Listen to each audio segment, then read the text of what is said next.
we're all pluralist. We all accept other people's ways of doing things. We're all pluralist until it becomes difficult. And one of the things we want to do is, if you like, map the coastline of where it's difficult for us. It's the same with inclusivity. Everybody is inclusive until it becomes difficult for them. And so the question is, where is it difficult? So if you say, okay, we're absolutely inclusive of dyslexia, we're inclusive of autism, we're inclusive of ADHD, and then when something like that goes wrong and people aren't happy with it, people then treat you differently. One of the questions we might want to ask is, well, okay, where does that inclusivity end? Or where does the stretchiness of that inclusivity start to become a little bit tight? Where do you pass the stretchiness? Where does it just go floppy, if you like? Where doesn't it bounce back anymore?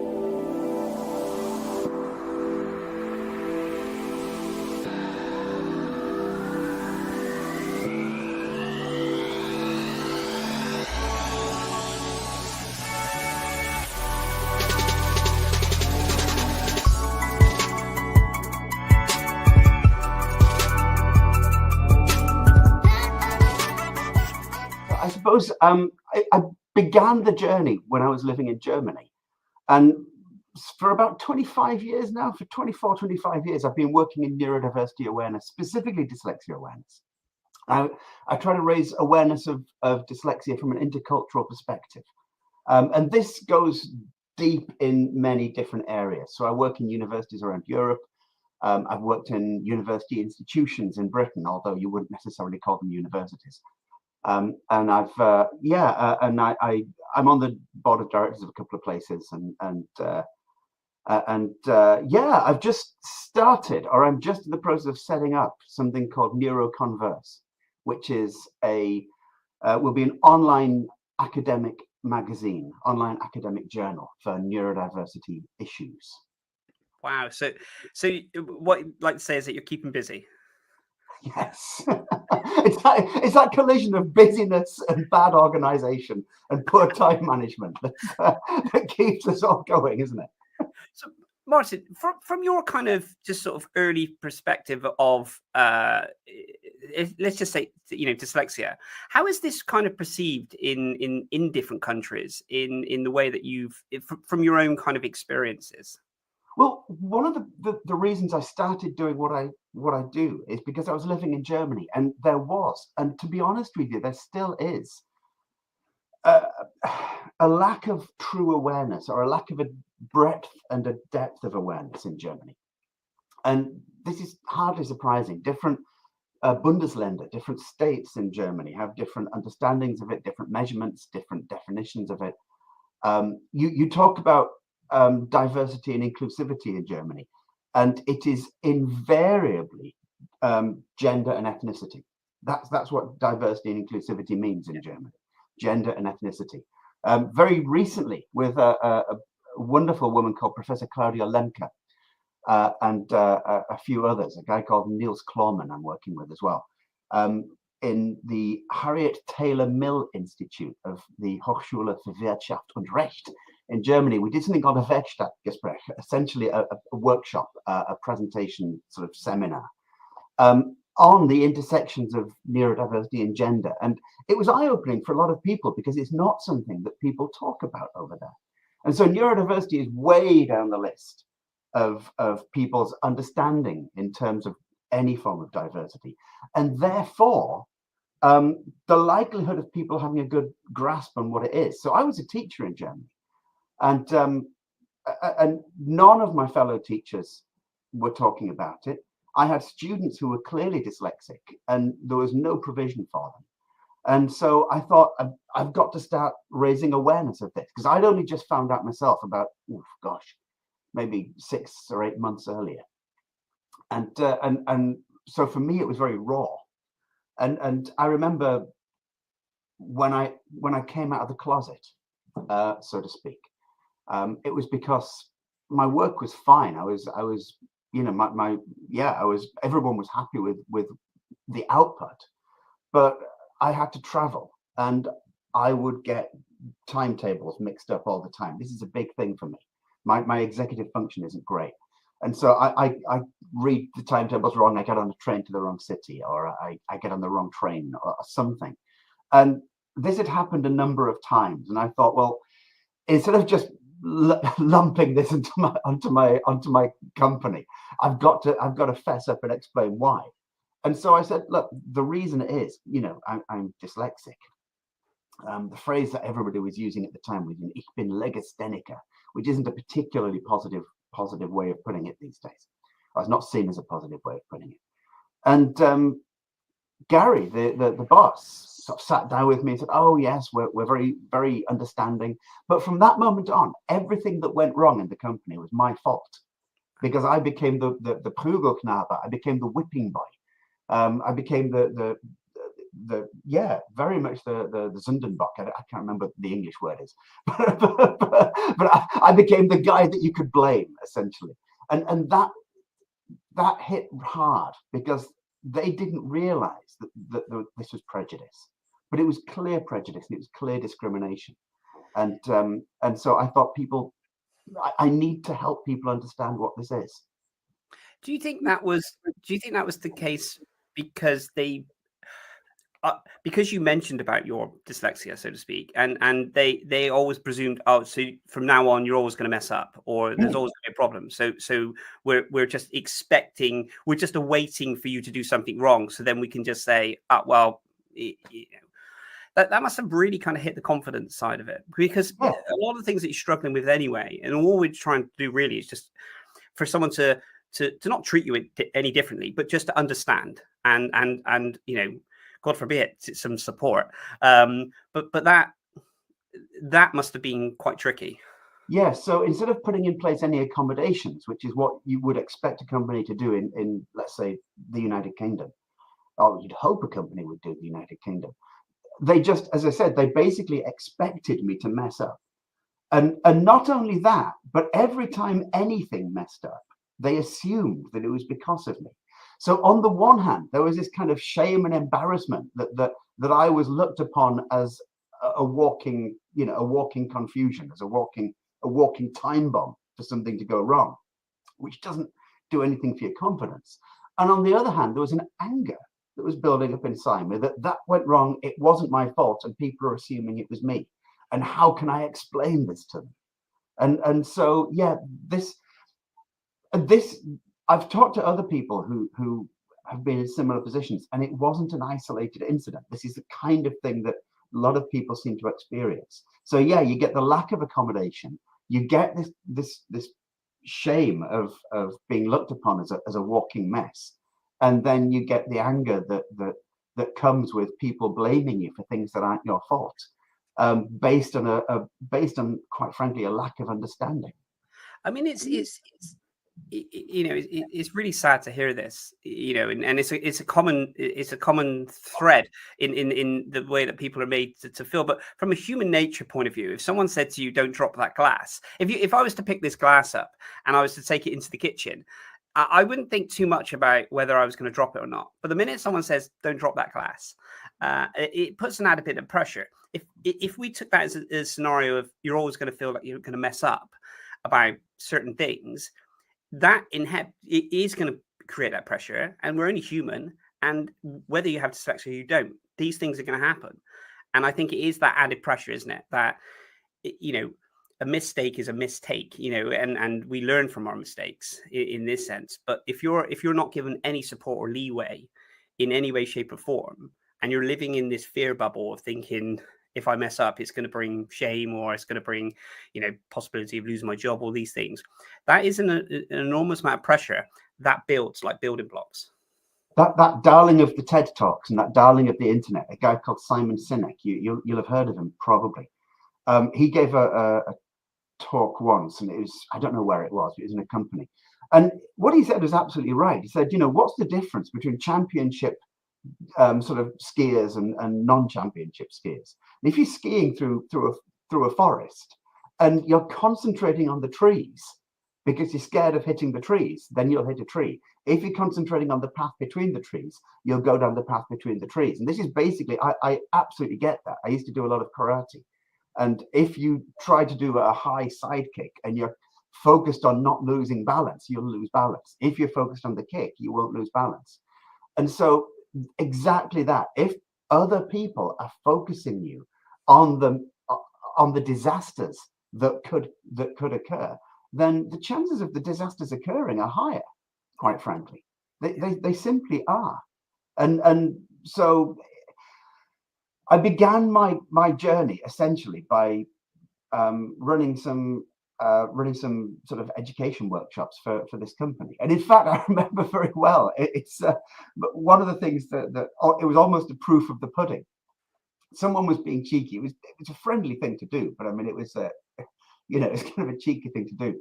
The workshops were supposed to last, I think, 1.5 hours, and they started at 12:30 or something. And on the second workshop, somebody must have heard of what I was talking about in the first one.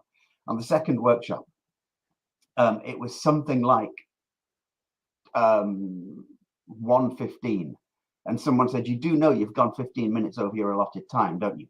And I looked and went, "Oh yeah, sorry, I have. Oh, please forgive me. Can we just do 5 minutes?" And everyone started laughing that I hadn't gone near the allotted time, but I didn't know because I can't tell the time. And so people were just assuming, people were, I suppose, testing it, and it was absolutely true. And I say those times as a sort of made up time because I can't remember what the actual times were. Yeah, So, no.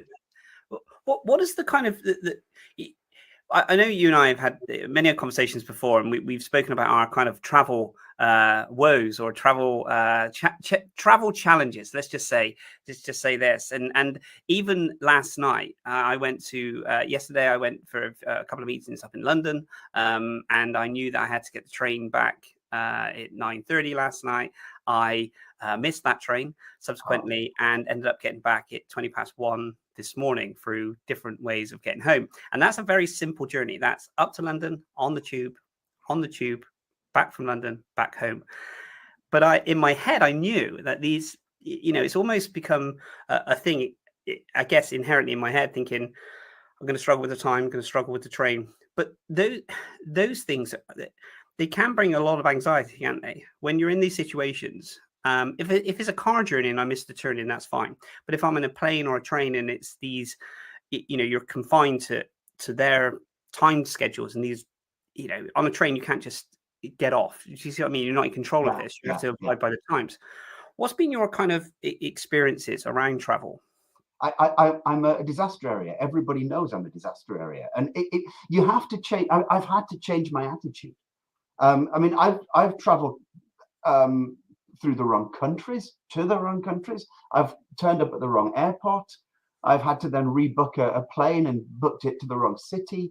I am an absolute nightmare when it comes to traveling. And yeah, I miss trains all the time. I get to the station at the wrong time. So yeah, it's something which I've had to get used to, and I've had to essentially push through this. But when others rely on me, then that becomes a little bit trickier. Yeah. And so I always try to double check, and I always try to ask others to check the details that I've got these days, especially if there are others relying on me. And they might not realize what I'm doing. I'm just saying, "Oh, is this okay?" And they'll look at it and "Are you happy with this train?" And what I'm really saying is, I want you to be able to double check this. Yeah. And even if they're not conscious that that's what's happening, they're looking at when the train sets off. So is it too early? Is it too late? They're looking at where it goes. So they are checking it, just not realizing that they're checking it. But I always have to do it. Yeah, it's those moments, isn't it? It's those realizations when you're on the wrong train. And it's going to a destination that suddenly pops up. That fear of, oh my goodness, I've done it again. I mean, I think, when I tell people I got on the wrong plane, and I was actually sat waiting for takeoff, and then to announce to the stewardess that I was on the wrong plane, for them, the sheer kind of confusion on their faces when I said this, and then this was in Malawi, and then I was asked to leave the plane while the plane engine was still going on.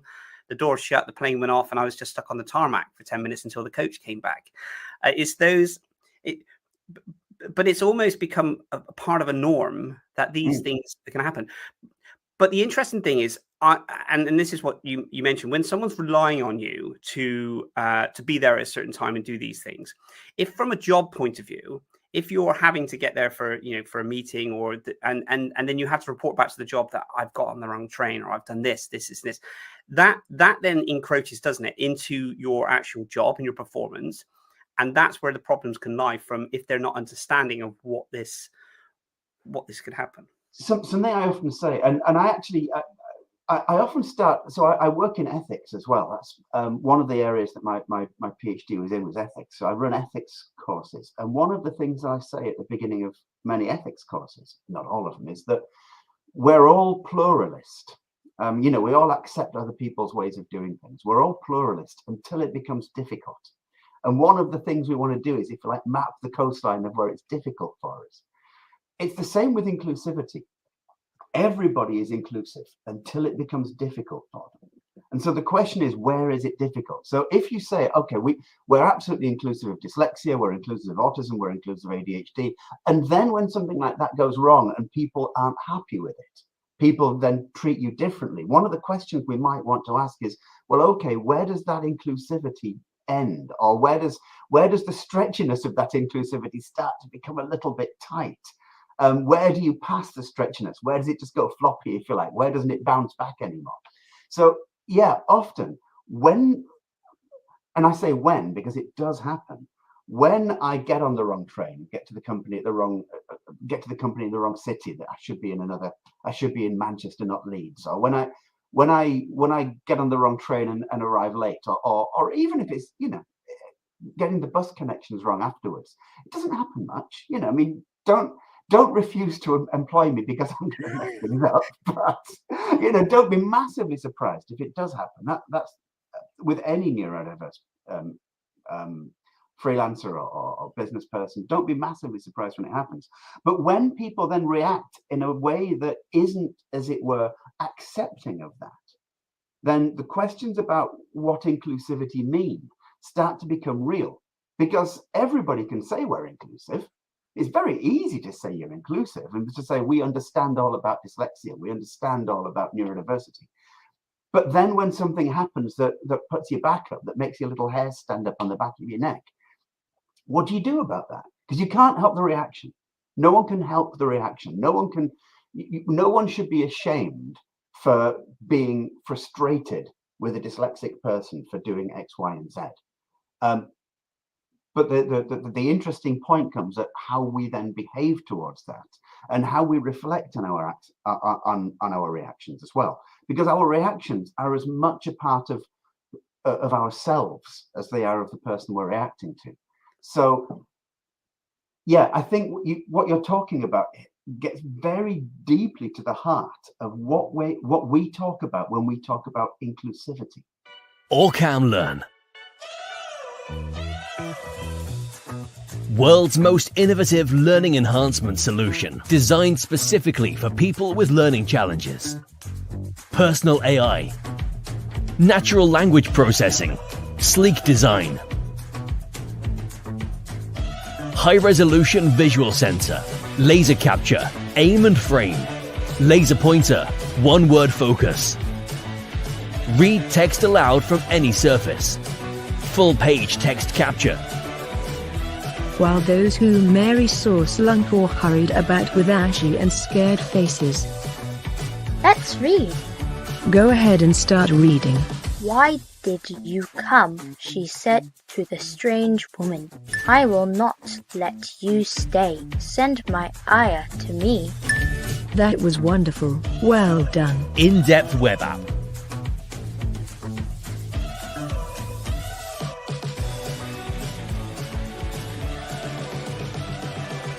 Bluetooth connectivity. Safe to use in school exams. Designed to empower. K-12 through college. Increased independence and confidence. A friction-free learning experience. Orcam Learn. And how do you think, I guess because we live and breathe this, day in, day out, personally, and again, from all the incredible work you do in the educational sector, in the different countries that you work in, how do you think an organization, if we just took an organization, not just the educational side of it, if we took an organization, how do you think, and again, this is just, your kind of personal suggestion, not facts or figures in this. What do you think is kind of some of the steps that they can start taking to be more, as we put it, inclusive and understand it a little bit more for individuals that struggle with, as they would put it, quite simple tasks? Because if someone was to take, if we were taking travel, for instance, and we were saying someone is going to be traveling to X, Y, Z, all these different things, and these problems can occur, the amount of work that someone would have had to have done beforehand to think about the travel, live and breathe the travel, and then go through that travel and then realize there was a mistake, that emotional turmoil would be massive. To then be taken aside afterwards and made to feel bad after that is even worse. How do you think organizations can make I guess some changes towards individuals that work for them? One of the things is it depends on the organization. I mean, there is no one size fits all way of doing it. So it depends on what the organization does. It depends on the size of the organization. It depends on the culture that the organization comes from, which is something we might talk about later. But in one of the things that I do is when I give people awareness training, for instance, I don't tell them what working memory problems are. I give them activities and exercises which bring working memory challenges to them, so they can empathize with it, they can see it from the inside. There needs to be disclosure, there needs to be a culture of disclosure, there needs to be a culture of safety, and there needs to be, as it were, an inclusive element to how people go about things. So when I say there needs to be a culture of disclosure, I know a very large charity, and an excellent charity, in fact, where in the local offices, the manager has been very open about her mental health challenges. This has allowed other people to be open about their mental health challenges. And suddenly they're talking and they're listening to each other and they're sympathizing with each other. To an extent, they're empathizing with each other. So this is a culture change that's come from the top. Another thing that you see an awful lot is where you see, as it were, inclusivity workshops, where people on various neurodiverse spectra come together and talk about their experiences, where people who don't realize perhaps that they're dyslexic, or people who don't realize that they have ADHD, start to think, actually, I'm quite similar to that. So a lot of it is essentially to form human connections, because we're not in an organization. As soon as the humans start being looked upon as it were, cogs in a wheel, and you hear people saying, "Oh, I'm just a cog in a wheel." Nobody is a cog in a wheel. I think that recently there was the post office scandal, and the chief investigator who was in trouble in front of the magistrate, or in front of the committee. He said at one point, I was just a small cog in a wheel. No, he wasn't. He was a human being dealing with human beings. And as soon as we start looking at people as cogs in wheels, then we lose the humanity of the people that we're looking at. So I think that there's a whole range of things that people can do. When we start discussing the issues, we don't just discuss them. We essentially try to bring them to people. So what is it to have executive function challenges? Well, let's do this exercise so that we understand what it feels like. What is it to be neurodiverse or neurodivergent? Well, let's have a talking shop. What is it to have a culture where people feel happy and open in talking about this? Well, it starts somewhere. Where does it start? Well, it starts with me. And so I think having cultures and listening to other people and trying to understand what's going on from the inside, rather than just trying to learn about it, these are good starting points. Absolutely. And culture is such a massive thing. If you look at any organization, if you were to apply to join an organization, and some companies do it, some companies don't. Some say our culture is this, and almost sometimes it's how you then have to think to yourself, okay, applying for a job from a neurodiverse point of view is tricky. Applying for a job in general is a tricky scenario anyway. But if you're looking at this, you're breaking down the job spec. And you're going, okay, do I fit these? Do I tick these boxes? And, can I do this? Is it hybrid? Is it working in the office? How many times I travel? What do I travel? All these different things. And then we get into the culture side of it. And it says, okay, so every Friday we go out for pizzas and we have games nights and we do this. And that's great. Again, and I'm not knocking anyone that does that in any way, shape, or form. I think it's great and inclusive. But that could not be your culture, in the sense of you know, the thought of going out for pizza and on a Friday night afterwards and this could be very tricky. Terrifying. So it It could could be terrifying, and it could bring on all sorts of anxiety. Yeah. Especially, let's say, for people on the spectrum, people on the autism spectrum, it can bring on all sorts of anxiety. One of the issues is I'm working on a project at the moment with people from Belgium and Romania and a number of European countries. And one of the things we're doing is we're asking autistic job seekers about the barriers to getting into jobs. And one of the things that's come through that we hadn't thought of before we started was this idea of company culture. And that if there is a hard and fast, almost concretized company culture, many autistic people feel that they don't belong in that culture before they even get to the point of applying for a position. And so you'll see a lot of people thinking, that's not for me, I'm not going for it. And actually, this idea of a company culture is stronger in some countries than it is in other countries. Very strong in Germany, for instance. I was surprised at how strong the company culture was. So I worked with companies like Gerling, which is an insurance company. They always talked about the Gerling company culture. Kaufhof, one of the big retail chains, very strong on the Kaufhof company culture. I worked for Bosch. Again, I worked with Bosch. Again, very deep in the Bosch company culture. They all talked about it. It was something that it was almost something that no one didn't mention. And again, with Volkswagen, I've worked a lot with people from Volkswagen, and there is a very strong sense of company culture. Now, this can be great, but it can also be very, very off-putting, and it can be very restrictive. And by the way, when people talk about company cultures, very few companies, when they sit down and try to impose this culture, because they're almost always imposed, by the way, when they sit down and impose this culture, very few of them start with the word inclusive. Very few of them. They start with, positive or loving. Inclusive will be in there, but they won't give much thought to what they mean by inclusive. And one of the reasons they don't give much thought to what they mean is what happens when somebody is different. And that's a really interesting question. It really is. It's always been a really fascinating topic, especially growing into the corporate career and becoming, senior kind of management level.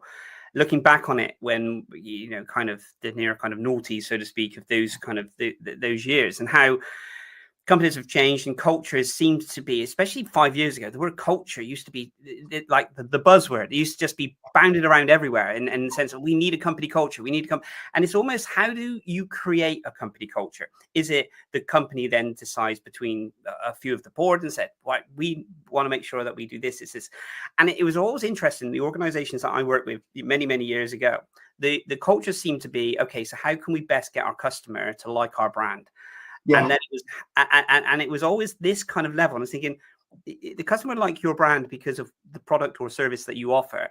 How do you get people to love working in your organization? And then, so that was the kind of, and I'm not saying all companies did this, but before, that was my experience of people with the word culture. It was kind of, okay, so we need to make sure that the employees are happy. We need to create a culture. So this is this.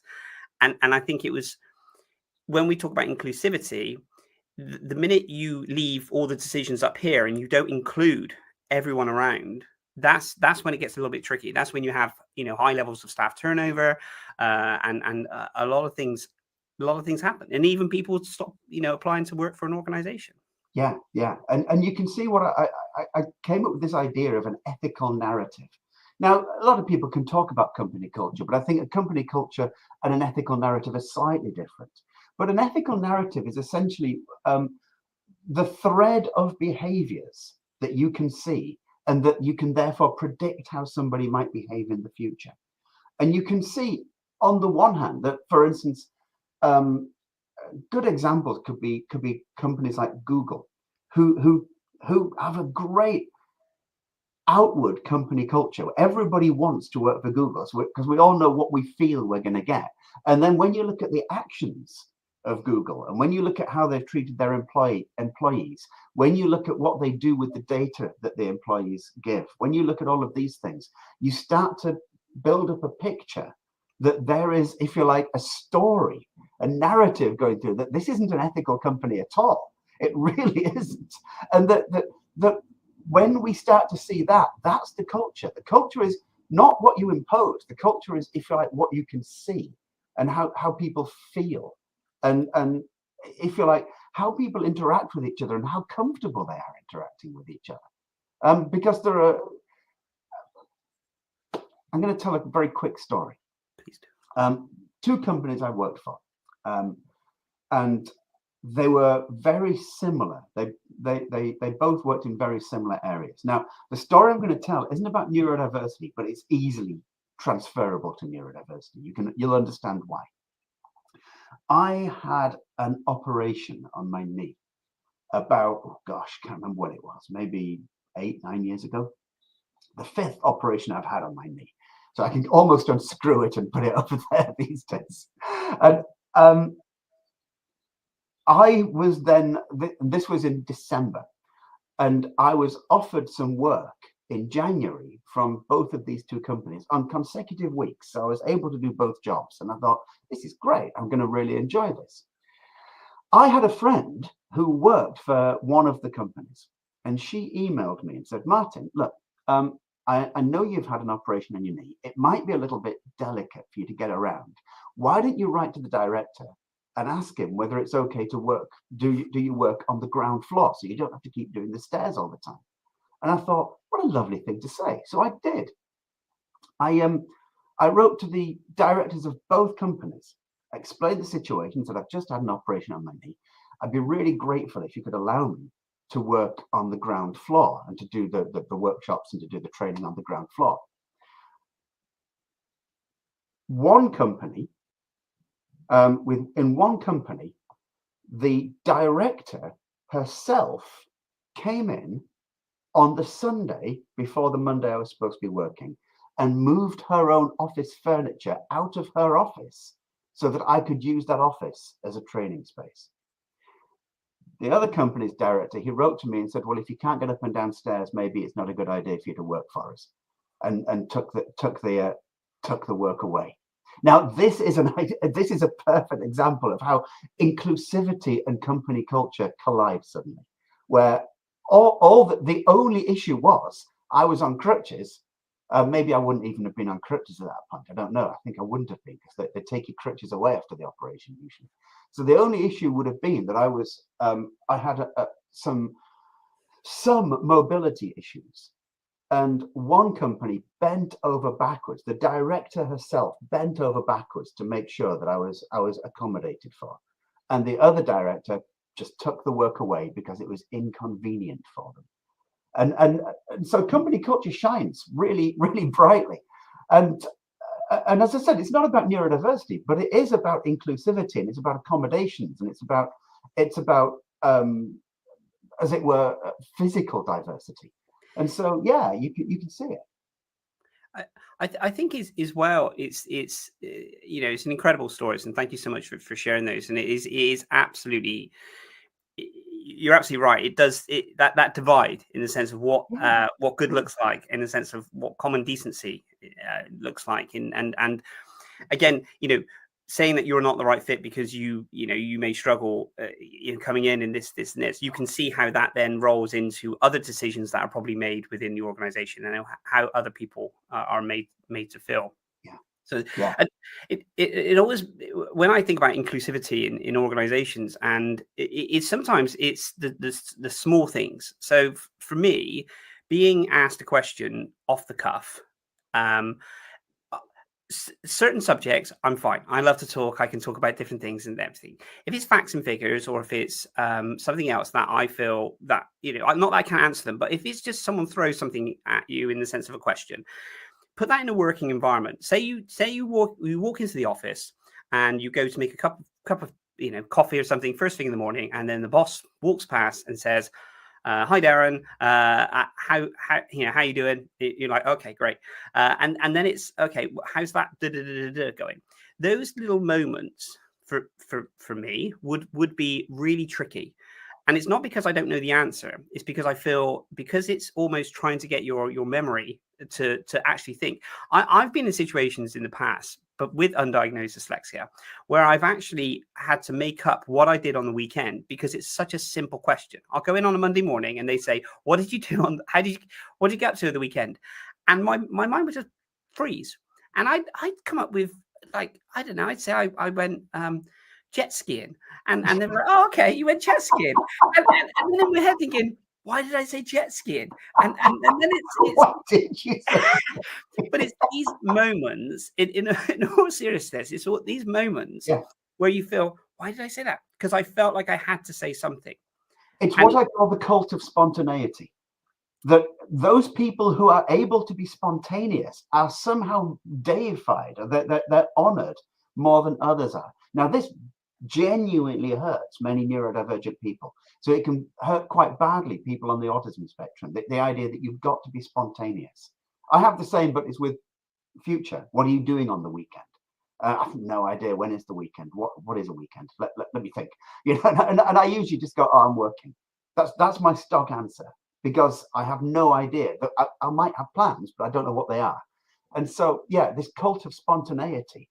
What are the facts and figures? Can you tell me this? Especially, and this is really bad, and it's where actually a lot of neurodivergent people are excluded, but very few people realize this. If you're at a conference, if you're on a, if you're giving a presentation, people ask questions. It's not usually acceptable to say, "Let me find out." That's not usually acceptable. People expect you to know. And what this does is it means that a lot of neurodivergent people feel less comfortable being on panel discussions where questions may be spontaneous, or they feel less comfortable giving a presentation, not because they're not able to give a presentation, but because they feel enormous amounts of anxiety at what's going to happen after the presentation, the conversations they're going to have, or the questions that are going to be fired at them. It's also, by the way, you get the cult of spontaneity very deeply embedded in recruitment processes. And recruitment processes for neurodivergent people, particularly autistic neurodivergent people, recruitment processes can be terrifying things to navigate. And if the expectation is you have to be able to talk off the top of your head, those of us with executive function challenges, who maybe have working memory difficulties, or who find sort of navigating through future plans maybe a little bit, "Oh my God, what am I doing now?" You know, it can be a little bit traumatic. We fail at those hurdles. And so when a company says, "Oh, we're inclusive," and they don't look at that kind of hurdle, then this culture of inclusivity has got to be questioned, because it's been replaced by a cult of spontaneity. And why should people have to be spontaneous? What's necessarily the advantage of spontaneity over, for instance, somebody researching something and getting back to you in half an hour? What's the advantage? There might be advantages in some situations, not in all situations. And so, yeah, I mean, you've hit the nail on the head. Absolutely have. It's really fascinating that one of my, being an entrepreneur, what is an entrepreneur, but being, you know, someone who likes to create things. Let's just use that terminology.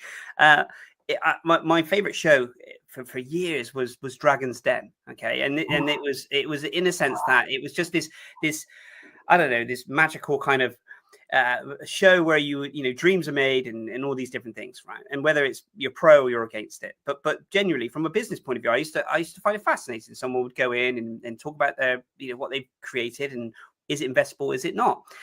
Do you know, one of the things that always throws me, and even if I watch the new series now, the one thing that always throws me is when they go, "Okay, can you tell me about the turnover and the facts and the figures," in the sense of what was your turnover? What was this? Now, I know for anyone who's listened to this in business, they always say, if you're in business, you need to know your numbers. Okay, I get it. Okay, I understand this, right? but it's this pressure of when they turn around and they say, and you just have these incredible people on there, and they're reading off what their turnover was, what last year was, what the projection, this is and this. I'm lost, Martin. I've got to be honest. When As would be Richard Branson, for instance. Yeah, with his analogy that he didn't know what was it gross or Gross and net. Yeah, absolutely. Yeah. Gross and net. And this was many years into his business journey, wasn't it? And Yeah. I think is an accountant or someone pulled him out and they drew a fishing net and they said everything in the net and then everything outside. And that analogy. And he said, he said once someone showed him this diagram, it's a really simple diagram, he knew from this. But it is interesting, isn't it? From taking that out, to putting it to one side, that working memory side of it, where you're expected in a certain situation to just deliver on a memory basis, it can be not very inclusive. It can be, and I know somebody who actually she suffers forms of anxiety for this very reason, actually, in these situations, and she went on Dragon's Den. And she and I had been to America many, many years ago on a business delegation from the British government, of all things. And we were counted among the most exciting young emerging British entrepreneurs. And we were sent to a place called Babson College, which is apparently the world's leading entrepreneurial university or something. And we did a kind of Dragon's Den there. Before Dragon's Den was around. This is 2004, so maybe it was just about to start. And we did a kind of Dragon's Den there. And a couple of things, first of all. Well, first of all, I got past the first round, and then I was told that I was going to have to present a business plan with forecasts and all sorts of things. And I panicked. And the people saw me panicking. A lot of people there respected me because they thought, oh, Martin knows what he's talking about. And then they saw me panicking with numbers and projections and profit and loss and just losing the number, because my dyscalculia is quite strong, actually. That's one of my kryptonites, numbers. And I freaked. And then later in the day, I came back and I had created this wonderfully visual business plan. There were no numbers in it, or very few numbers in it, but it was clear what was going on. And I presented it. And the people I presented it to, by the way, they were angel investors, they were large organizations, they were proper business people. And they loved it. They thought, oh, this is a beautiful business plan. And everybody else then started copying my business plan. And I was really proud of it.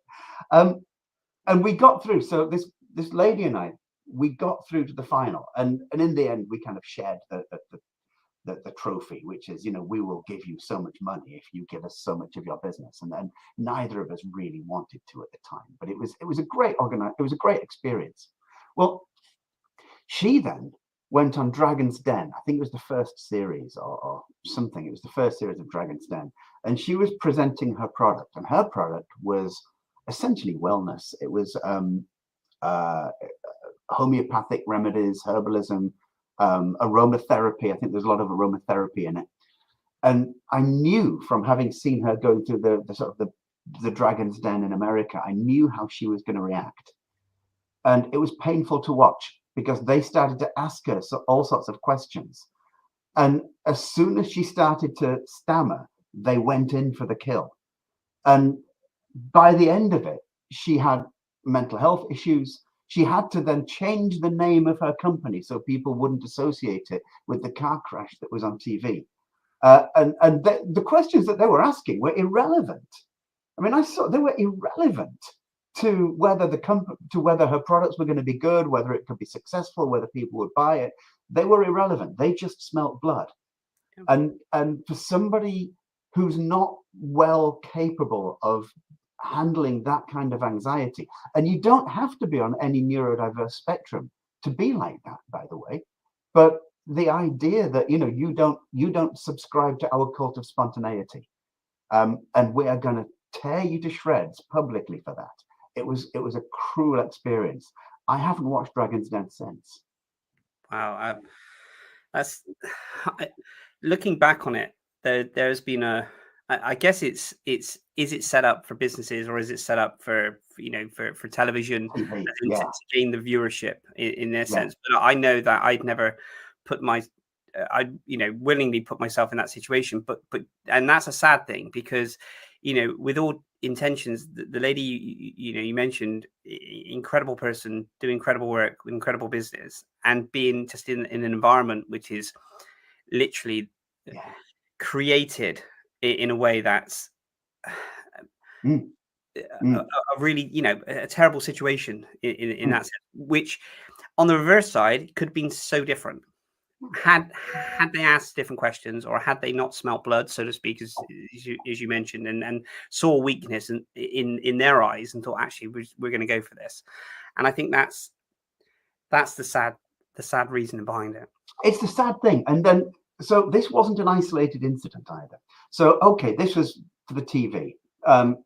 Whoever it was at the time, Simon Woodruff or whatever it is, these people, I'm not going to slander them or whatever, but it seems from an outsider's perspective that the dragons were on Dragon's Den for their own brand rather than for the companies. That's how it sometimes seemed from the outside.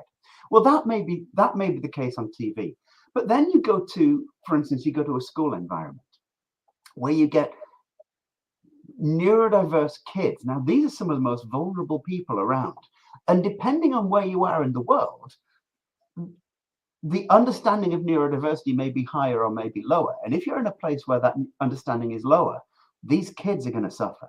I guarantee it. These kids are going to suffer. And there's no way, well, I say there's no way they'll have a chance of getting out of that.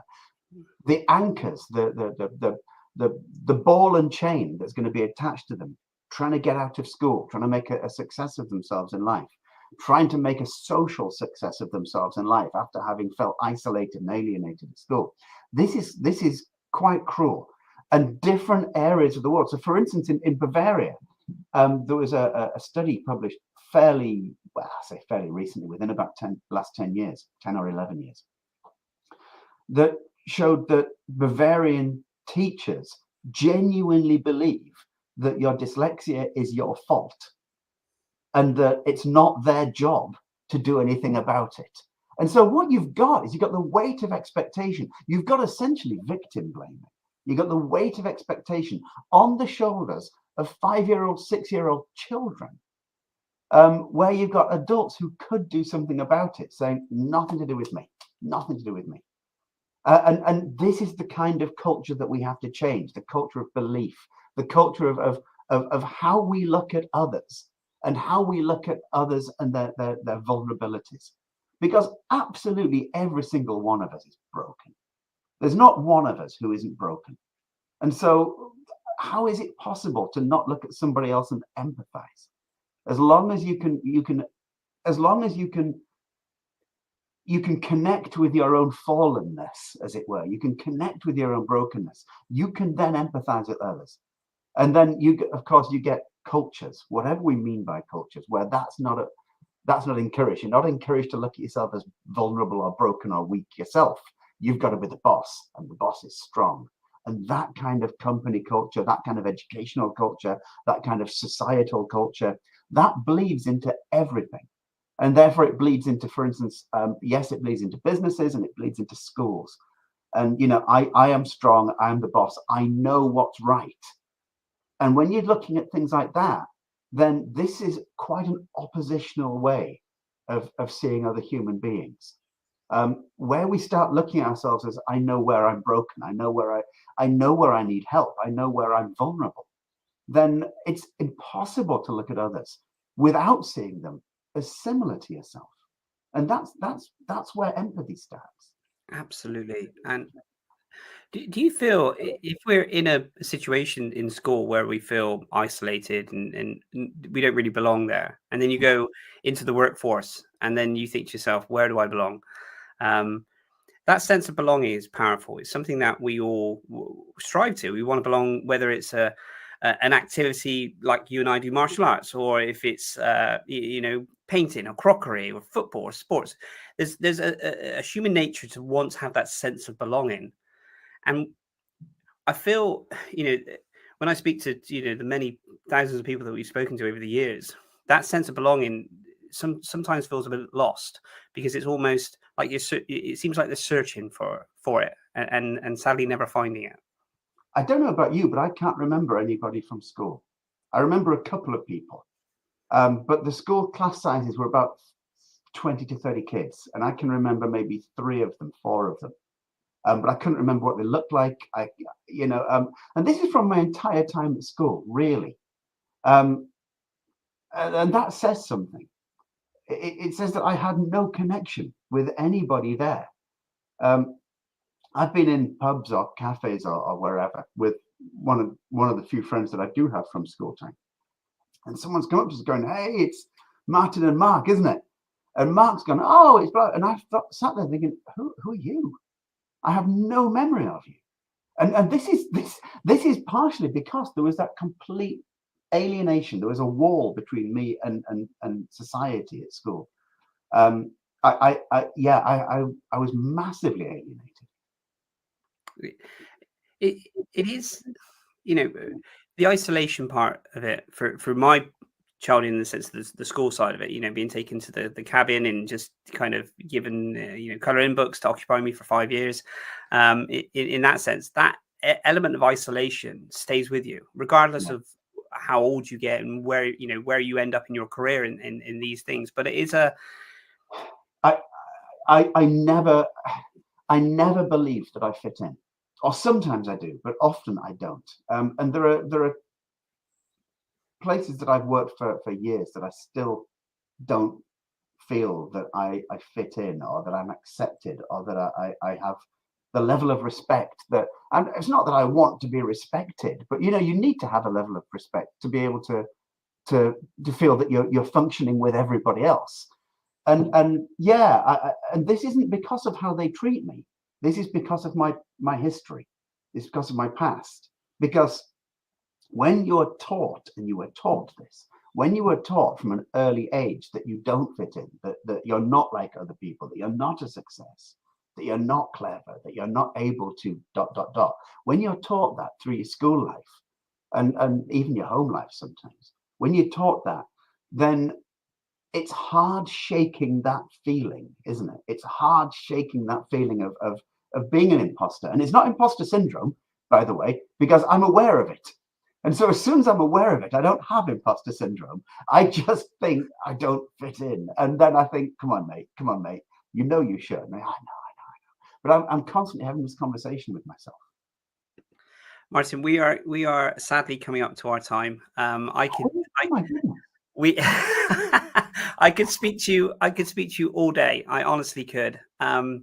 But it's been really fascinating how we started with one topic, in the sense of going around the world, and then we talked about culture, and we talked about so many other different facets as well, which has been absolutely incredible. Thank you so much, and we will speak to you very, very soon. Mate, thank you. It's been a pleasure.